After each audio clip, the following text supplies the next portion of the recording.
Inspirasi, Inforia, Islam, semuanya diikut.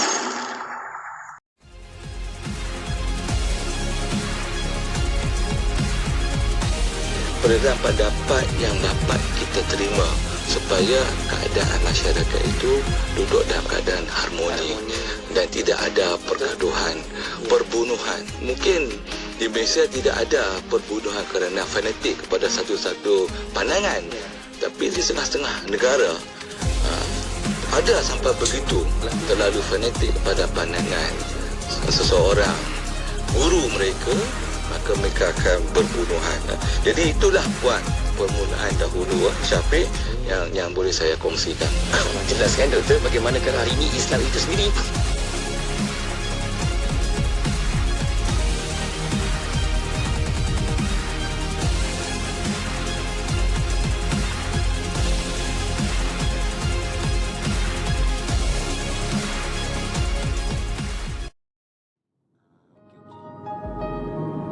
Okey, baik. Assalamualaikum.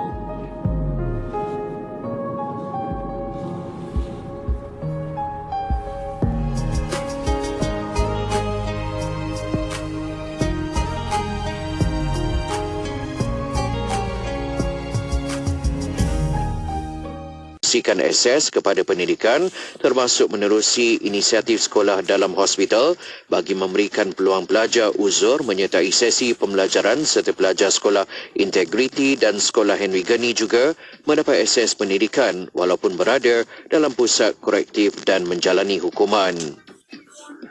Menteri Pembangunan Usahawan dan Koperasi Datuk Iwan Benedict mahu Yayasan Bank Rakyat YBR menjalin kerjasama dengan Universiti Pendidikan Sultan Idris UPSI bagi membiayai pelajar mengambil jurusan Bahasa Kadazan Dusun sebagai bidang pengajian universiti berkenaan. Jelas Datuk Iwan, yayasan tersebut yang merupakan agensi di bawah kementeriannya antara lain turut berperanan dalam membantu pembangunan pendidikan termasuk dalam aspek menyediakan pembiayaan boleh ubah kepada pelajar memerlukan dan program-program terkait pendidikan. Sehubungan itu, beliau melihat pengajian jurusan Bahasa Kadazan Dusun ditawarkan di UPSI sebagai satu potensi yang boleh dilaksanakan bagi tujuan pembiayaan pendidikan menerusi yayasan itu sebagai inisiatif menarik supaya lebih ramai generasi muda terutama dari negeri Sabah mempelajari bahasa tersebut. Sekian saja berita IKIM untuk edisi 10 pagi ini. Assalamualaikum warahmatullahi wabarakatuh dan teruskan kesetiaan anda bersama IKIM Inspirasi Inforia Islami. Laporan berita tadi dari sumber bernama. Mari rebut peluang berwakaf kerana wakaf itu memberikan pahala berterusan bersama sertai program wakaf buku IKIM untuk diberikan kepada mereka yang memerlukan. Program ini memberi manfaat kepada pihak-pihak yang memerlukan buku-buku ilmiah seperti perpustakaan awam, perpustakaan sekolah tahfiz, perpustakaan universiti, pusat sumber masjid dan lain-lain.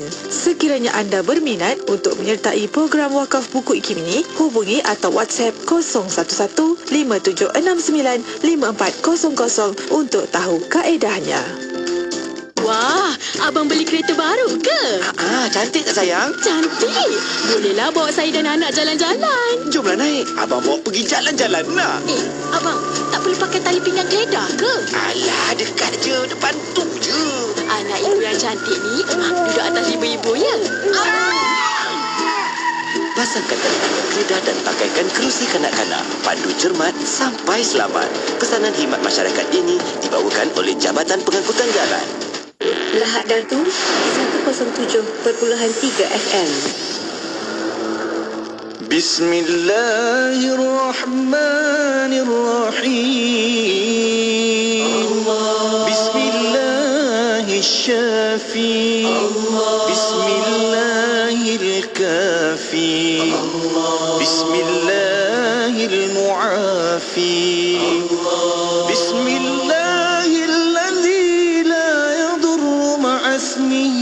شيء في الأرض ولا في السماء وهو السميع العليم بسم الله الرحمن الرحيم بسم الله الشافي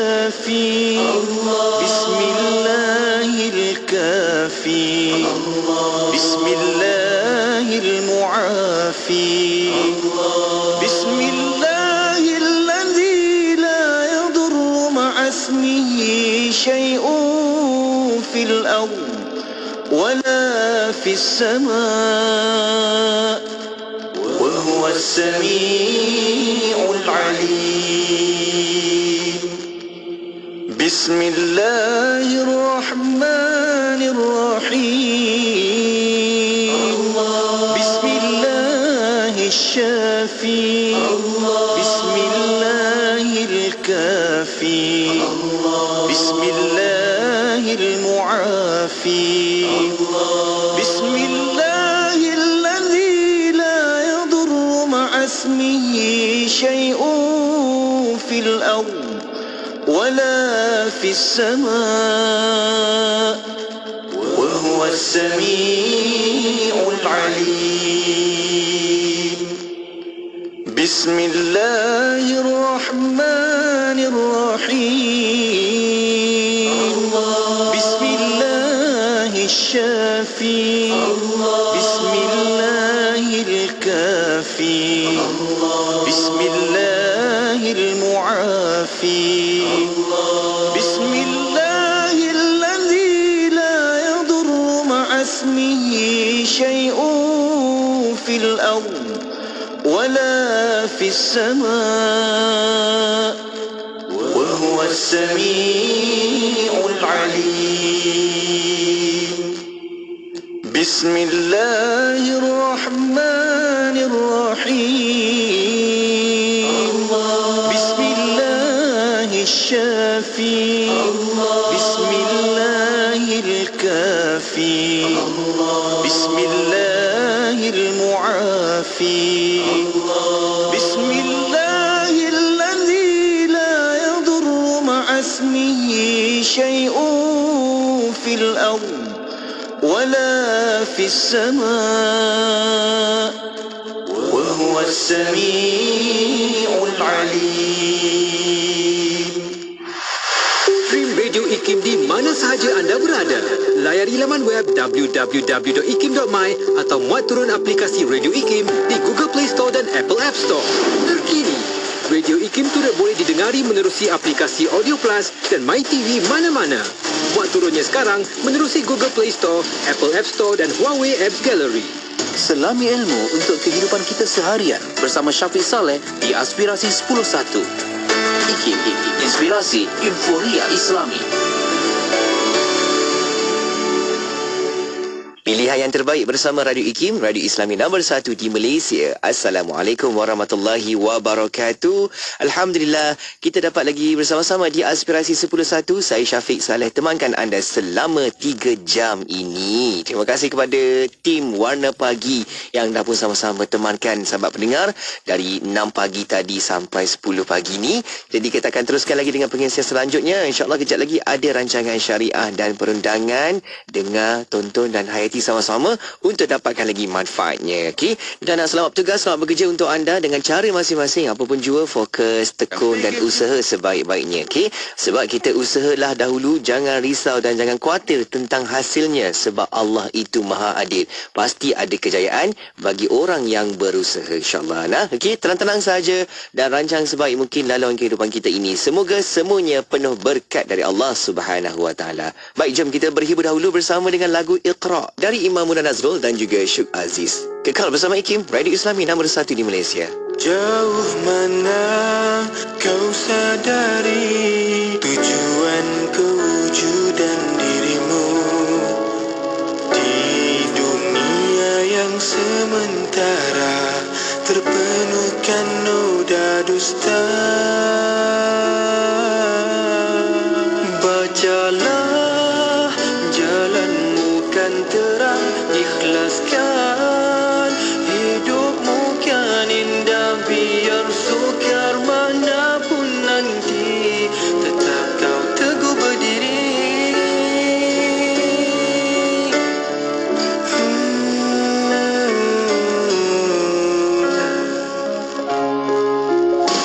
Sejauh mana kau kenali Dia sang pencipta segalanya.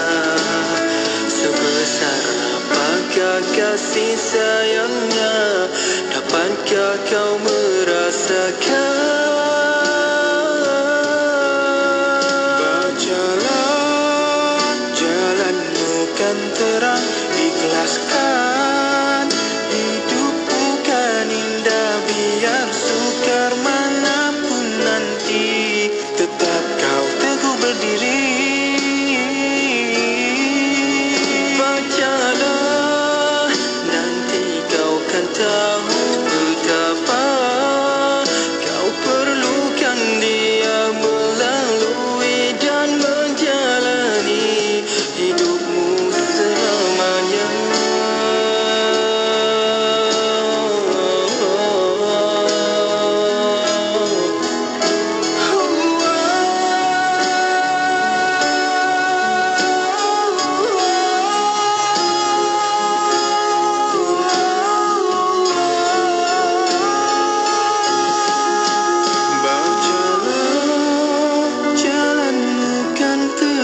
Ikhlaskan. Hidup bukan indah, biar sukar manapun nanti, tetap kau teguh berdiri. Bacalah, nanti kau kan tahu betapa kau perlukan dia melalui dan menjalani hidupmu selamanya.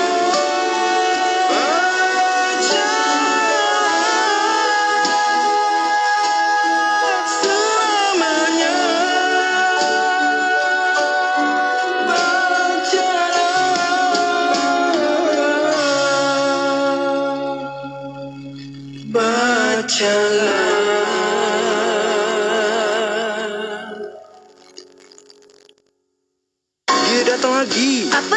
Apa yang datang lagi ni? Dia kembali lagi. Apa yang kembali lagi? SIBM, Pesta Buku Antarabangsa Selangor 2023 yang akan diadakan di Pusat Konvensyen MBSA dari 1 hingga 10 Disember 2023. Oh, yo, jom ajak kawan-kawan. Ya, ada banyak pepamer tempatan dan antarabangsa. Wow, jom kita alami keajaibannya.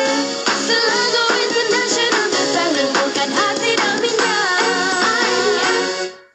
Akademi Darul Hufaz Johor, sekolah tahfiz terbaik 2023. Pendidikan dari taska hingga peringkat menengah serta laluan ke Universiti Al-Azhar Mesir. Terletak di Skudai Johor, diiktiraf Majlis Agama Islam Negeri Johor. Kelas berhawa dingin, tenaga pengajar berpengalaman dan fasiliti lengkap seperti kolam renang, asrama dan ruang surau. Daftar sekarang di talian 011-1128-4323 atau 017-796-8199. Bina masa depan bersama kami. Satu ummah. Kalau dalam bahasa sekarang, satu bangsa lah. Betul. It's a nation. Bual bicara bersama ahli panel yang mempunyai pengetahuan dalam bidang perundangan Islam di Malaysia. Tujuan kerajaan dalam Islam adalah untuk menegakkan keadilan. Turut membincangkan pemerhatian dan kajian berhubung undang-undang yang dilaksanakan. Hibah ini mestilah dilakukan dengan kasih sayang, dengan tujuan yang baik. Pencegahan keganasan terhadap wanita kan. Yang ini khusus kepada pencegahan dan penyelesaian konflik Di dalam dan luar negara untuk dijadikan panduan kefahaman bersama. Ikuti rancangan syariah dan perundangan Selasa jam 10.15 pagi. Pastinya di IKIM, Inspirasi Inforia Islami.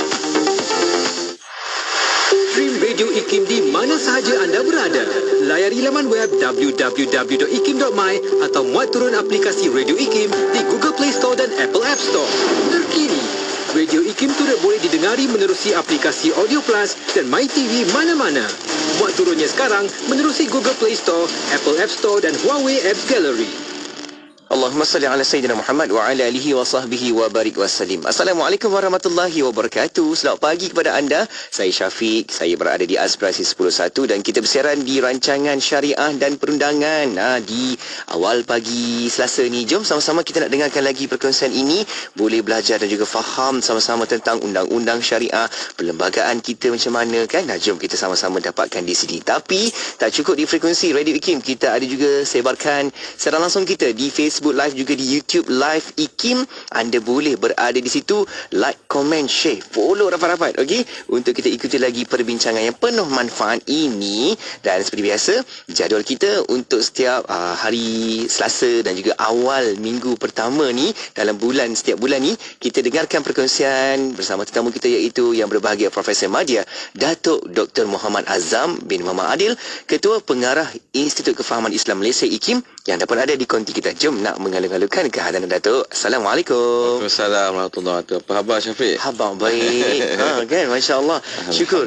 Orang kata Saban Selasa Datuk, dan juga setiap awal minggu setiap bulan ni kita dapat bertemu lagi, kan? Insya-Allah. Dan yang saya tengok je tajuk dan juga perbincangan ni memang kena-mengena je dengan situasi kita. Dan ini penting sebab kita nak bagi kefahaman lagi, kan, kepada masyarakat dan juga pendengar kita supaya tahu tentang isu undang-undang di Malaysia. Okey, tajuk kita, adakah undang-undang Islam di Malaysia tercabar?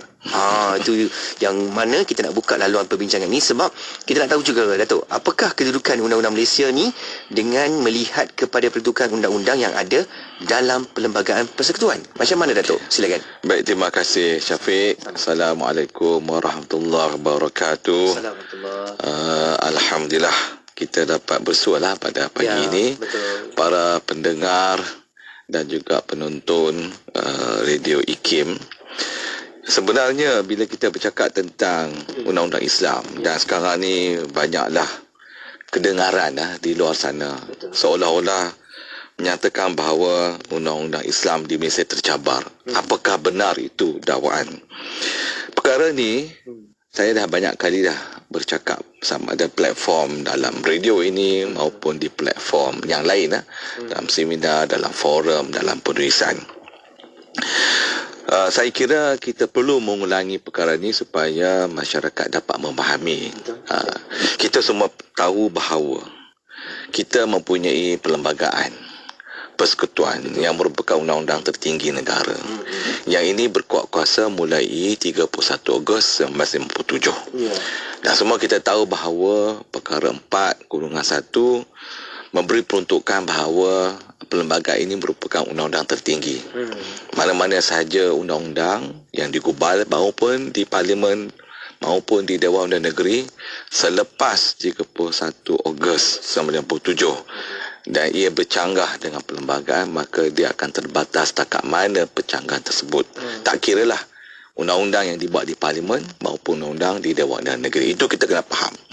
Adapun undang-undang yang dibuat sebelum merdeka, itu sebelum 31 Ogos 1997, kalau dia bercanggah sekalipun, dia tidak berlawanan. Dia tidak maknanya unconstitutional sebab dia dibuat sebelum merdeka. Itu kita kena faham. Jadi kalau kita tengoklah peruntukan dalam perlembagaan ini yang menceritakan tentang undang-undang Islam, menceritakan tentang kedudukan Islam. Kalau kita tengok dari sudut kedudukan Islam, kita semua tahu perkara 3/1 meletakkan bahawa agama Islam itu ada agama persekutuan bagi keseluruhan persekutuan Malaysia. Mulai 16 September 1963, 31 Ogos 1997 disebut sebagai Tanah Melayu. Okey, persekutuan maknanya semua negeri-negeri. Cuma negeri-negeri mempunyai keistimewaan. Dari sudut perundangan ini, dari sudut perlembagaan ini, di bawah perkara 3 ini, bahawa negeri-negeri mempunyai keistimewaan dalam aspek berkaitan dengan hal ehwal agama, ianya diletakkan di bawah negeri seperti mana yang terkandung di bawah jadual 9 senarai 2 senarai negeri. Jadi bila kita bincang berkenaan dengan undang-undang Islam dalam konteks perlembagaan, kita tak boleh lari dari aspek perkara 3/1 dan juga jadual 9 senarai 2 senarai negeri. Okey, kita tahu bahawa senarai 1 jadual 9 itu adalah senarai persekutuan. Senarai 3 adalah senarai bersama persekutuan dan Dewan Undangan Negeri. Di sini kita kena faham yang membuat undang-undang di Malaysia, tak kiralah undang-undang itu berkaitan dengan Islam ataupun tak berkaitan dengan Islam. Kadang-kadang kita sebut undang-undang itu secara umum. Kita tak sebut pun Islam. Dibuat, digubal di Parlimen. Tetapi ia adalah Islamik lah, dengan sebutan bahasa Inggeris Islamik, maka ia dianggap sebagai undang-undang yang mungkin selari dengan undang-undang Islam. Begitu juga dengan Dewan Undangan Negeri. Selagi mana peruntukan yang ada dalam kitab-kitab fiqh, umpamanya kita belajar daripada kitab-kitab fiqh, belajar adanya peruntukan berkenaan dengan kesalahan-kesalahan jenayah syariah. Selagi mana ianya tidak dikanunkan, sama ada dalam parlimen untuk wilayah persekutuan, dan juga Dewan Negeri bagi negeri-negeri yang bukan wilayah persekutuan, selagi itu dia tidak berkuat kuasa. Tapi kita kena ingat, bidang kuasa yang diberi oleh parlimen di bawah Akta Mahkamah Syariah, bidang kuasa jenayah yang telah dibuat pindaan pada tahun 84 itu, ialah setakat yang semua kita tahu 3 tahun penjara, RM5,000 dan 6 kali sebatan syariah. Itu saja bidang kuasa. Mungkin ada pendekatan-pendekatan dan ura-ura mencadangkan supaya kita naikkan bidang kuasa bidang kuasa jenayah Mahkamah Syariah ini. Adanya RU 355 dan sebagainya. Jadi ada orang bertanya, di mana sekarang ni proses RU 355. Jadi mungkin saya boleh berkongsi sedikit, ialah ia mestilah melalui proses mengikut tata kelola dan tata cara di Malaysia. Kena ingatlah Syafiq dan para pendengar radio IKIM sekalian, bahawa bila bercakap tentang undang-undang Islam, walaupun ianya akan dibawa di parlimen, tapi kena ingatlah bahawa bidang kuasa berkenaan dengan Islam siapa? Sultan, Raja-Raja. Maka dia mestilah melalui proses dia. Kita ada di Malaysia, kita ada apa? Majlis Raja-Raja. Kita ada persidangan ataupun dipanggil dipanggil sebagai persidangan Majlis Raja-Raja. Kita ada juga apa yang disebut sebagai Majlis Ahwal Kebangsaan Ahwal Islam, MKI, yang diberi kuasa oleh Majlis Raja. Siapa yang mendubuhkan MKI ni? Majlis Raja-Raja. Sekarang ni kita ada pengurusi oleh ke bawah Duli Yang Maha Mulia Sultan Selangor. Mereka ni melihat dalam jawatan kuasa di bawah MKI ni ada banyak jawatan kuasa dan ada MKI induk itu. Di mana timbalan pengurusinya ialah Yang Amat Berhormat Perdana Menteri. Jadi prosesnya kena ikut. Jangan kita kata nak buat, kita boleh terus pergi. Jangan langkau. Umpamanya, saya bagi analogi. Seorang anak perempuan apabila mahu berkahwin, dia hendaklah bermaklumkan kepada bapaknya, iaitu wali mujbir. Dia nak kahwin, Alung nak kahwin ke, Angah nak kahwin ke. Dia boleh tak bypass bapak dia? Tak boleh. Wali mujbir. Dia mungkin dia kata dia pergi kahwin kat Siam, ataupun dia ambil pergi kahwin kat negeri lain, dia kata dia tak dapat dia punya wali. Apa kedudukannya? Mungkin dari sudut undang-undang dia kata sah.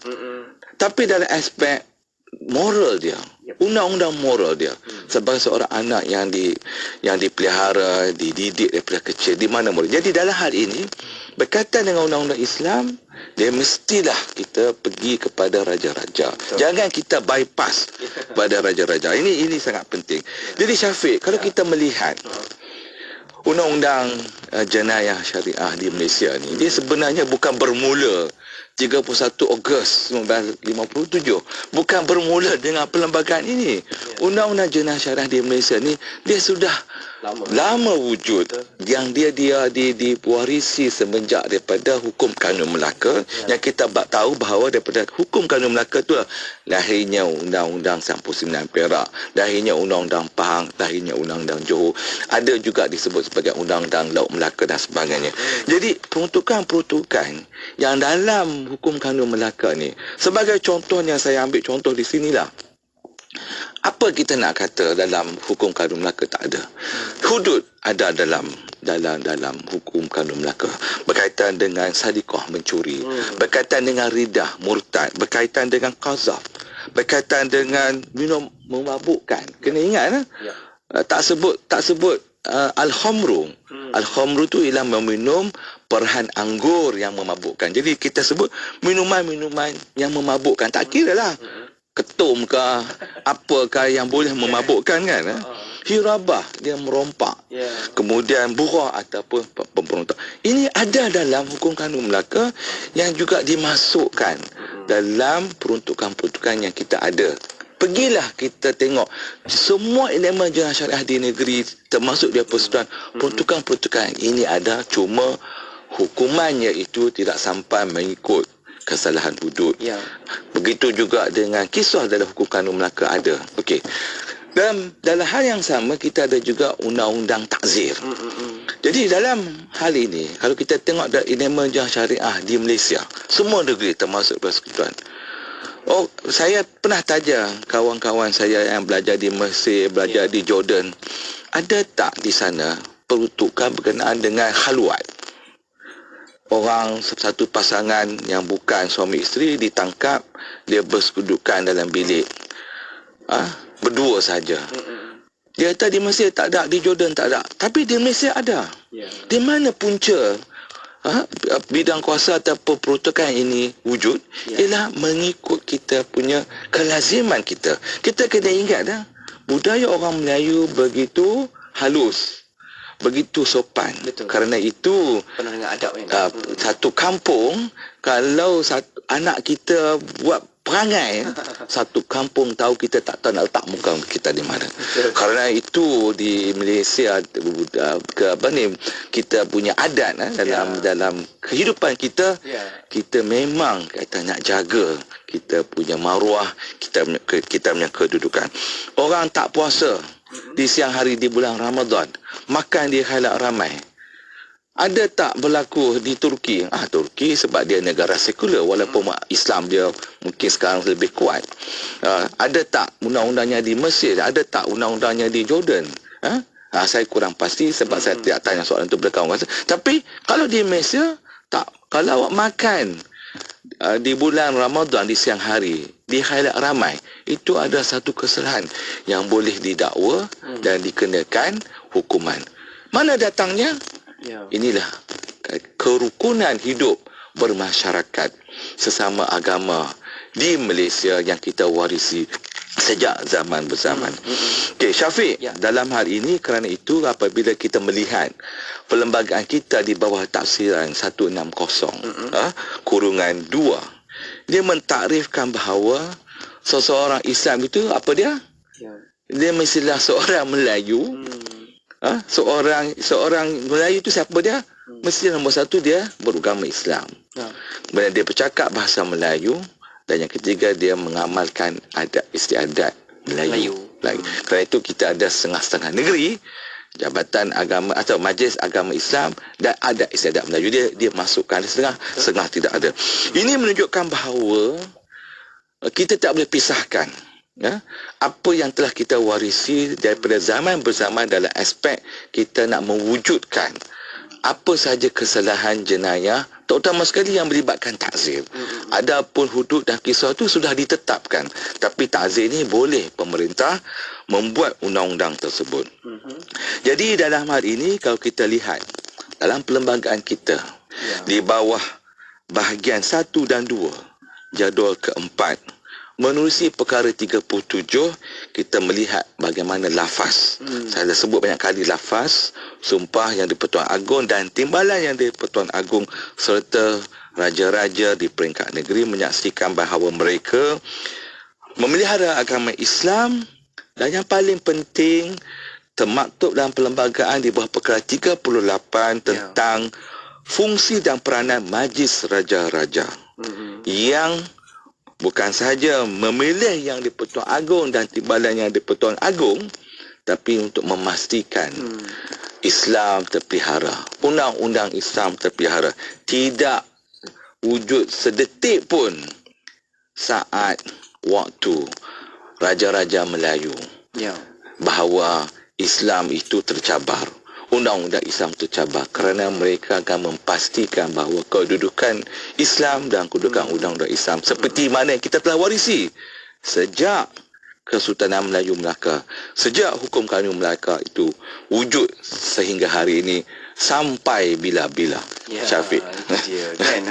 Jelas Datuk, bagaimana isu ini yang terus kita diperbincangkan lagi dan juga laluannya akan terus diberikan kefahaman lagi bagaimana undang-undang Islam itu akan terus terletak dengan kukuh dalam perlembagaan kita. Okey, selepas ni kita mungkin nak belajar juga daripada kes-kes yang pernah berlaku dekat Malaysia. Contohnya kes Iki Putra, okey, dan juga kes Nick Ilin. Nanti kita belajar guys, tu kita faham bagaimana sistemnya. Okey, kita nak rehat seketika. Anda kalau ada soalan pertanyaan boleh hantarkan ke talian WhatsApp konti 0112904004. Kita berehat seketika, kembali selepas ini. Radio IKIM membawa kepada anda lagu-lagu nasyid terbaik.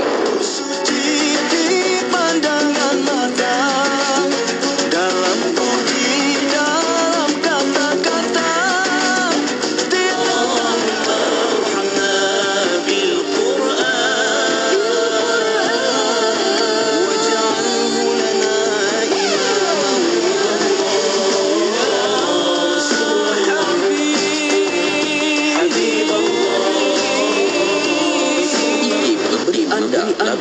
lagu nasyid yang mengusik jiwa.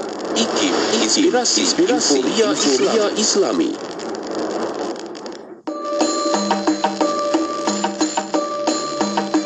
Masjid Jamek Kuala Lumpur. Masjid Jamek Sultan Abdul Samad atau dikenali dengan nama Masjid Jamek Kuala Lumpur ini asalnya telah dibina oleh pedagang-pedagang Islam yang berasal dari India. Masjid ini berada di antara persimpangan Sungai Kelang dan Sungai Gombak Kuala Lumpur pada zaman penjajahan British. Masjid Jamek ini terletak di Jalan Tun Perak, Kuala Lumpur. Ia telah dibina dengan rasminya oleh Sultan Selangor, Sultan Alauddin Sulaiman Shah. Masjid yang tertua di wilayah persekutuan ini mendapat tumpuan orang ramai di sekitar pusat bandar, iaitu berhampiran dengan Dataran Merdeka dan perhentian LRT. Ia menjadi sebahagian daripada mercu tanda Kuala Lumpur sebagai kota kebudayaan Islam. Masjid ini dibina pada tahun 1909. Reka bentuknya diselia oleh pemangku arkitek Kuala Lumpur pada ketika itu, iaitu Arthur Benison Hubbard. Masjid ini memudahkan kaki tangan kerajaan beragama Islam mengerjakan solat 5 waktu dan solat Jumaat. Masjid Jamek merupakan masjid utama bagi solat Jumaat dan pusat aktiviti Islam sehinggalah Masjid Negara dibina pada tahun 1967.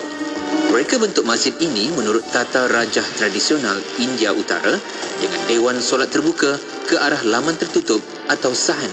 Masjid ini diapit dengan 2 menara dan beberapa menara lebih kecil. Kubah berbawang di kemuncak dewan solat dan di kemuncak menara menyerupai seni bina Moghul. Masjid Jamek adalah gabungan unsur Moghul dan Mughal yang menjadi contoh seni bina rasmi British di Malaysia. Belang merah dan putih dinding batu sama seperti Masjid Jamek di Cordoba, Spanyol, membentuk dinding luar masjid. Persamaan lain dengan Masjid Moghul boleh dilihat pada gerbang bertiang dalam bentuk berpetak dan perincian dengan selang jalur batu bata, plaster dan marmar.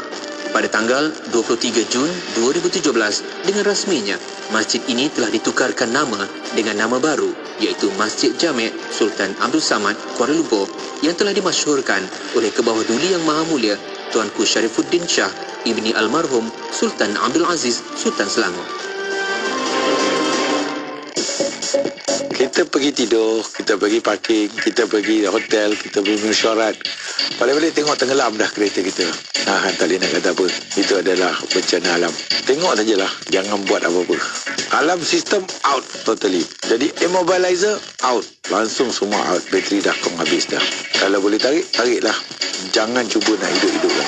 Sebab kalau dia cuba nak hidupkan, dipaksa, dia akan meragam. Walaupun dia hanya tenggelam setengah, bonet depan dah tak nampak dah. Air dah penuh. Jadi ini akan mengakibatkan dia punya program semuanya. Jadi biarkan dia kering, semua air kering, tarik buat dia balik sampai kat workshop. Normally kereta ni dah kira habis lah. Jadi tak boleh, kalau kita paksa dia lagilah habis. Jadi kita perlu dia servis, kita perlu buat balik. Kapet-kapet, kursi-kursi semua kena keluar, kena cuci balik semula. Terpaksa kedai yang buat. Paling baik sebelum kita letakkan kereta kita, kita kena fikirlah kawasan tu rendah ke tinggi. Kalau dah tengok keadaan semua okey, tak ada masalah. Kita boleh letak lah kan. Itu yang terbaik lah. Jadilah seorang pemandu yang bijak. Jadikan selamat kocek, selamat nyawa dan selamat harta ke mana saja anda pergi. Allahumma salli ala Sayyidina Muhammad wa ala alihi wa sahbihi wa barik wa salim. Syukur kita masih lagi berada di rancangan Syariah dan Perundangan. Jom sama-sama tonton sekarang di YouTube, di Facebook, di dalam platform media kita ni. Boleh sama-sama like, comment, share. Terima kasih yang ada pun sentiasa berikan kata-kata inspirasinya dekat sini. Ada yang kata daripada sahabat-sahabat pendengar katanya dapat juga tahu, belajar sesuatu yang menarik dalam rancangan ini. Terima kasih Puan Sarifah Kasim yang sudi komen dekat sini, Puan Sarbiah Abu Bakar, dan juga sambil tengok-tengok komen dia tu ada soalan dan ditanyakan oleh sahabat kita ni, Azman katanya, adakah MRIM dan MKI sajakah? Kenapa tak masukkan parlimen? Adakah parlimen paling awal perlu diluluskan? Itu yang kita bincangkan berkaitan tajuk hari ini, Undang-Undang Islam di Malaysia tercabar ke Datuk? Jadi mungkin kita boleh respons ke Datuk dalam soalan ini. Silakan. Okey, terima kasih Syafiq dan juga kepada Cik Azban yang bertanya soalan tersebut. Ya. Seperti mana saya ada sebut di awal tadilah, kerana kita mempunyai proses penggubalan. Betul. Jadi bila sesebuah undang-undang itu nak kita bawa ke parlimen, di Dewan Rakyat dahulu, kemudian ke Dewan Negara, kalau benda itu melibatkan bidang kuasa di bawah parlimen. Okey, kalau dari sudut bidang kuasa jenayah syariah, di bawah Akta Mahkamah Syariah Bidang Kuasa Jenayah 1984 itu di bawah parlimen. Okey. Kalau di Dewan Undang Negeri di bawah enactment jenayah syariah ataupun enactment tata cara syariah, jenayah syariah dan sebagainya. Jadi bukannya boleh kita terus pergi parlimen. Dia kena proses. Saya sebut di awal tadi bahawa bila bercakap tentang agama Islam, bila kita bercakap tentang undang-undang Islam, kuasa ini adalah kuasa raja-raja, kuasa sultan. Ingatlah bahawa negeri-negeri yang ada sultan absolut kepada mereka, prerogatif mereka. Negeri-negeri yang tak ada sultan, yang di-Pertuan Agong, ketua agama. Jadi dia balik kepada majlis raja-raja. Majlis raja-raja berkenan menubuhkan Majlis Kebangsaan Hal Ehwal Islam MKI untuk melihat perkara ini. Penyeragaman undang-undang nak dibawa. Contohnya saya nak bagi contoh, katalah sekarang kalau kita nak bawa apa saja undang-undang yang berkaitan dengan jenayah syariah, dia akan pergi kepada jawatan kuasa. Jawatan kuasa di bawah MKI ada satu jawatan kuasa, dulu dipanggil jawatan kuasa teknikal syarak dan sivil, tapi sekarang dah disebut dengan nama jawatan kuasa perundangan Islam, yang diketuai oleh mantan hakim. Kalau tak silap saya, kalau tak Mahkamah Rayuan, Mahkamah Persekutuan Datuk Zahra Ibrahim, kalau tak silap saya. Jadi proses itu mereka bergubal. Umpamanya dengan kuasa teknikal syarak dan sivil yang pernah diketuai oleh mantan ketua pengarah dan juga ketua Hakim Syariah JKSM Tan Sri Syekh Ghazali. Mereka menggubal benda ni, melihat berhari-hari duduk melihat pada peruntukan-peruntukan yang nak dibawa. Kemudian dia akan diserahkan kepada penasihat undang-undang JAKIM. Dan penasihat undang-undang JAKIM ni adalah staf di bawah AGC, iaitu Jabatan Peguam Negara. Di sana Jabatan Peguam Negara kita ada bahagian syariah dan harmonisasi undang-undang. Sekarang ni diketuai oleh Datuk Anas. Mereka akan tengok satu persatu peruntukan tersebut supaya tidak ada masalah timbul. Kena ingatlah, nak mengubah undang-undang ni bukan mudah, sebab silap perkataan, silap saja kadang-kadang dari sudut teknikal tu akan membawa kepada masalah besar. Mungkin tak berperlembagaan, mungkin terbaltar dan sebagainya. Bukan langsung pergi kepada parlimen, langsung pergi kepada Dewan Negeri. Dia mestilah melalui proses. Tapi sebelum sampai umpamanya ke jawatan kuasa perundangan Islam, ada mungkin perbincangan di kalangan pakar, ahli-ahli perundangan, pengamal undang-undang, sivil dan syarak. Duduk, kemudian mereka bawalah ke jawatan kuasa undang. Ingat Syafiq, baru-baru ini sebenarnya saya nak bawa pada soalan yang seterusnya, tapi baru-baru ini kita tahu bahawa sebuah jawatan kuasa khas telah dibentuk dan telah dilantik. Dan ini dititahkan oleh Duli Yang Maha Mulia Sultan Selangor pada mesyuarat MKI pada bulan 8 yang lalu. Iaitu jawatan kuasa khas melihat kepada bagaimana kita nak mengangkat martabat mahkamah syariah, mengangkat perundangan Islam. Maknanya benda ni dalam proses. Cuma kita ni dalam konteks di Malaysia ni, oleh kerana bidang kuasa, undang-undang syariah, undang-undang jenayah syariah ini di bawah negeri-negeri, dia lambat sikit dah prosesnya. Bukan boleh pergi satu negeri terus terpulanglah. Kalau negeri itu sultan tu kata better nak benda ni dibuat dan dia bawa terus hanya negerinya. Tapi kalau kita nak tengok ada aspek keseluruhan negara kita yang ada 13 negeri termasuk wilayah persekutuan 14, maka dia kena melalui penyelarasan. Dan MKI ini salah satu daripada fungsi dia, peranan dia itu menyelaraskan perkara ini supaya tidak timbul masalah. Yang kita melihat bahawa ada setengah-setengah undang-undang mungkin dipertikaikan dalam aspek negeri yang mungkin bersalahan dengan undang-undang yang ada di peringkat persekutuan ataupun yang bersalahan dengan perlembagaan. Saya faham bahawa usaha ke arah nak bawa undang-undang itu memang ada. Cuma kita mengikut proses.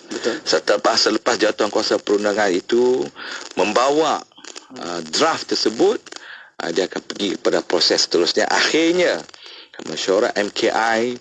Setelah mesyuarat MKI dibawa ke Majlis Raja-Raja di bawah persidangan Majlis Raja-Raja. Majlis Raja-Raja bersetuju bahawa, sebab kena ingat, sebab kita semua ada negeri-negeri ni, supaya tidak ada masalah timbul. Kita tak nak tadi hanya satu negeri yang buat, negeri lain yang tak buat, dia akan menyebabkan masalah dari sudut orang akan lari pergi negeri yang tidak ada peruntukan undang-undang. Dia kata negeri ni selamat, tak perlu buat, tak ada undang-undang tu. Negeri A ada, maka dia menjadi kesalahan di negeri A, dia menjadi kesalahan ke negeri B. Jadi ini akan menimbul masalah. Jadi peranan Majlis Raja-Raja ni sangat penting, dan jangan ingat bahawa Majlis Raja-Raja ini adalah sebagai payung menaungi kita dan menaungi agama Islam. Itu untuk menjawab soalan yang dikemukakan. Baik, Dato'. Okey, kita nak teruskan. Sebelum tadi kita berehat, kita ada sebut tentang beberapa kes-kes yang pernah berlaku dekat Malaysia. Contohnya kes Iki Putra yang telah menyebabkan peruntukan Seksyen 28 Enactment Jenayah Syariah Selangor 1995 berkaitan kesalahan seks luar tabi'i diputuskan sebagai tidak sah dan tidak berperlembagaan, yakni null dan void. Okey, oleh Mahkamah Persekutuan. Dan yang terbaru, kes Nik Ilin mencabar 20, yakni kini 18 peruntukan dalam enactment Undang-Undang Jenayah Syariah di Kelantan. Apa implikasi kedua-dua kes ini terhadap Undang-Undang Syariah, terutamanya berkaitan jenayah di Malaysia selepas ni, Datuk? Okey, ini satu soalan yang bukan mudah untuk kita nak jawab. Betul. Tetapi saya, oleh kerana kes Nik Elin ini masih lagi belum diputuskan oleh Mahkamah Persekutuan, kira dia sedang berjalan, kita tak bolehlah nak membincangkan walaupun dari sudut akademik tentang kedudukan kes Nik Elin itu. Tetapi apa yang kita boleh bincang ialah kes Iki Putra yang telah diputuskan oleh Mahkamah Persekutuan, dan mungkin ada mungkin sedikit persamaan yang dalam kes ni Elin ni yang telah mencabar 20 kesalahan jenayah syariah dalam enactment undang-undang syariah di Kelantan. Dan untuk makluman, peruntukan yang sekarang ni dianggap sebagai 18 peruntukan yang dicabar itu sebenarnya bukan saja wujud di Kelantan. Semua negeri ada. Mungkin ada nama, mungkin number tu mungkin ini section 1, section 2, ini mungkin di section 5. Tapi yang dalam pengamatan dan pembacaan saya ke semua 18 peruntukan yang ada dalam negeri Kelantan itu yang dicabar itu sebenarnya wujud dalam negeri-negeri lain. Tapi kita letak sebelah benda itu sebagai satu benda yang kita akan tengok macam mana kita nak atasi. Tapi bagi saya, keputusan kes Iki Putra lawan Kerajaan Negeri Selangor yang telah diputuskan pada 26 Februari 2021 oleh Mahkamah Persekutuan. Ingatlah, Mahkamah Persekutuan sebulat suara. Sebulat suara, bukannya majoriti suara, memutuskan bahawa Seksyen 28 Enactment Jenayah Syariah Negeri Selangor 1995 adalah tidak berperlembagaan dan tidak sah. Okey. Apa alasan dia? Alasannya ialah kerana dalam Perlembagaan Persekutuan Ini very technical lah. Kuasa utama, iaitu the primary power untuk membuat undang-undang jenayah di Malaysia. Dia tak sebut undang jenayah syariah tau. Dia sebut undang-undang jenayah. Terletak di Parlimen dan bukan DUN. Di mana peruntukan ini? Di bawah senarai 1 jadual ke-9. Bidang kuasa ini terletak di Persekutuan, iaitu di Parlimen yang membuat undang-undang jenayah. Mana undang-undang jenayah tu? Kanun Kesiasaan. Okey. Apa lagi undang-undang jenayah? Mungkin yang berkaitan dengan kesalahan yang boleh melibatkan denda dan juga penjara yang ada dikaitkan dengan jenayah. Betul. Kan? Maka ini di bawah peruntukan yang diberi kepada persekutuan dan bukan di negeri. Jadi persekutuan adalah parlimen. Tapi dalam isu ni kita kena ambil Syafiq dan para pendengar sekalian. Ada pun bagi wilayah persekutuan dia terletak di parlimen. Walaupun dia berkaitan dengan jenayah syariah. Umpamanya kita ada akta kesalahan jenayah syariah. Wilayah persekutuan. Itu yang buat undang-undang tu di parlimen, sebab di wilayah persekutuan tak ada Dewan Undang Negeri. Dia ada parlimen. Parlimen buat untuk wilayah persekutuan.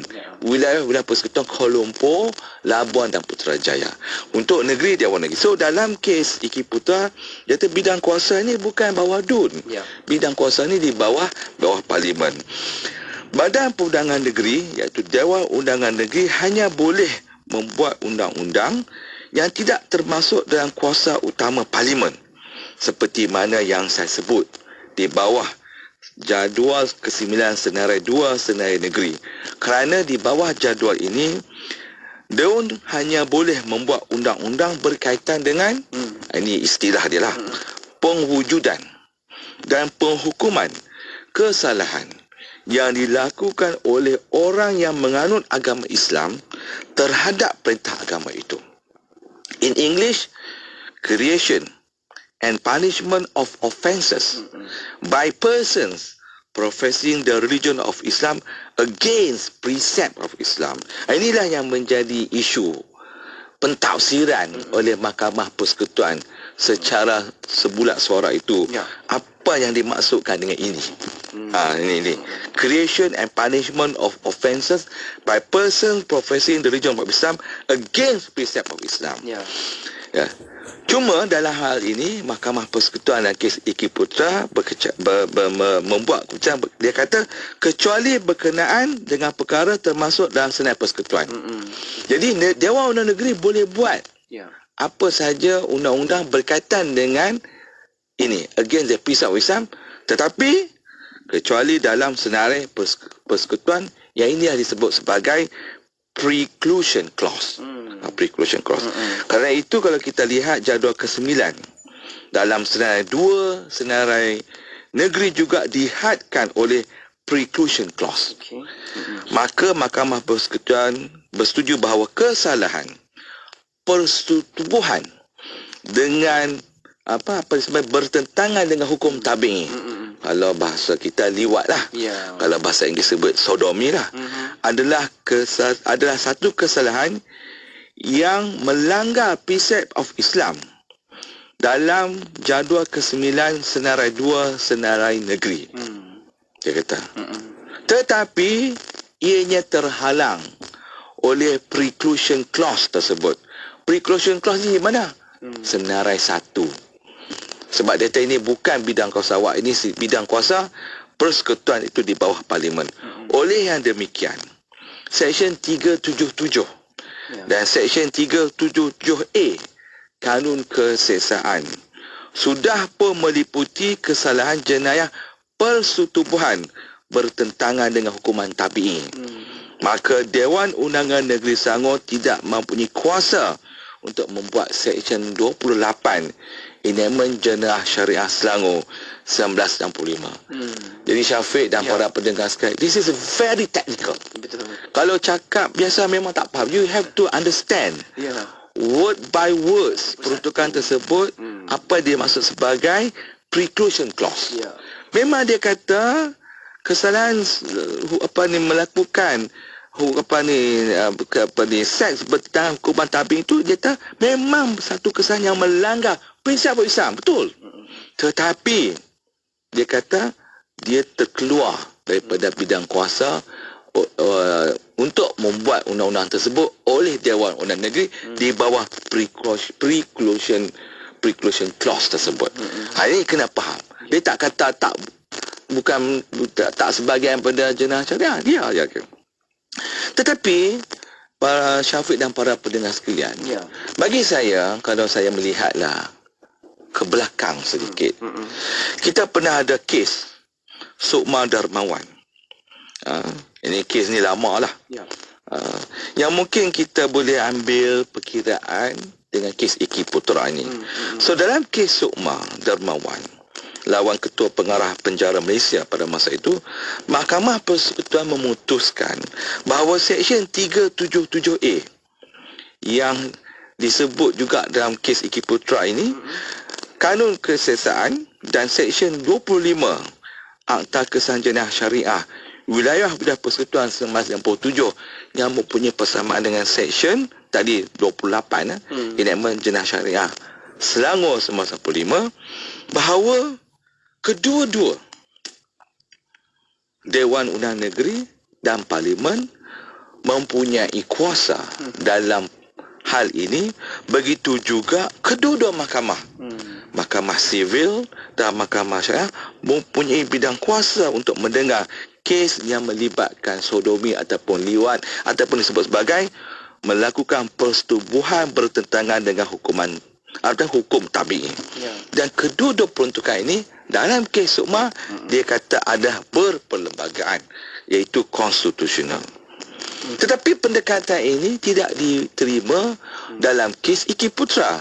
Mahkamah Persekutuan yang merupakan mahkamah tertinggi negara, dia tak ikut. Dia ada kuasa dia, mempunyai kuasa dia boleh nak ikut tak mau ikut, itu terpulang pada dia sebab dia the highest court dalam Malaysia. Mereka mengambil pendekatan yang berbeza dalam hal ini.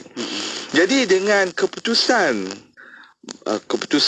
kes Iki Putra di Mahkamah Persekutuan ini, dia membawa implikasi.